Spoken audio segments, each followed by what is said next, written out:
جو north cap بنا ہوا ہے اس میں چھوٹا سا شہر ہے، وہاں گیا تو وہاں بھی مجھے صومالین ملے اللہ کے فضل سے، ان کا ہم 15 کے قریب مسلمان یہاں موجود ہیں، اور نمازیں زندہ ہیں، ذکر زندہ ہے، تلاوت زندہ ہے۔ تو یہ کھمبوں کی طرح اللہ نے آپ کو پوری دنیا میں گاڑ دیا ہے، پیچھے تبلیغ کا کام وائرنگ کرتا جا رہا ہے، اور یہ وائرنگ ہو رہی ہے، وائرنگ ہو رہی، جس دن یہ وائرنگ مکمل ہوگی اللہ کا بٹن دبانا اور ہدایت کا آنا کوئی بڑا کام نہیں ہے۔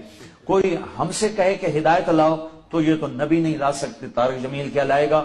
ہم سے کہے کہ ہدایت لاؤ تو یہ تو نبی۔ طارق جمیل کہتا ہے کہ ہدایت تو نبی نہیں لا سکے، میں کیا لاؤں گا؟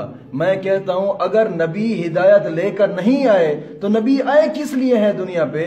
اگر نبی نہیں لایا ہدایت تو ہدایت کون اور لا سکتا ہے؟ حالانکہ اللہ رب العزت کا قرآن فرماتا ہے وَإِنَّكَ لَتَهْدِي إِلَى صِرَاطٍ مُسْتَقِيمٍ، پارہ 25 آیت سورۃ شورى آیت نمبر 52، اللہ رب العزت فرماتا ہے محبوب ضرور بے ضرور آپ ہی ہدایت لے کر آئے ہیں ان کے پاس، اور آپ ہی ہدایت دینے والے ہیں۔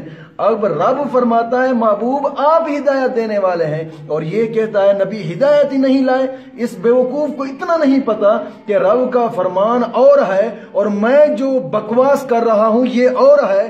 کیا اللہ کا فرمان سچا ہے یا اس طارق ذلیل کا کہنا سچا ہے؟ حالانکہ اللہ فرماتا ہے محبوب آپ ہی ہدایت لے کر آئے، یہ ہدایت تو لے کر آئے تھے کہ دین اسلام ہم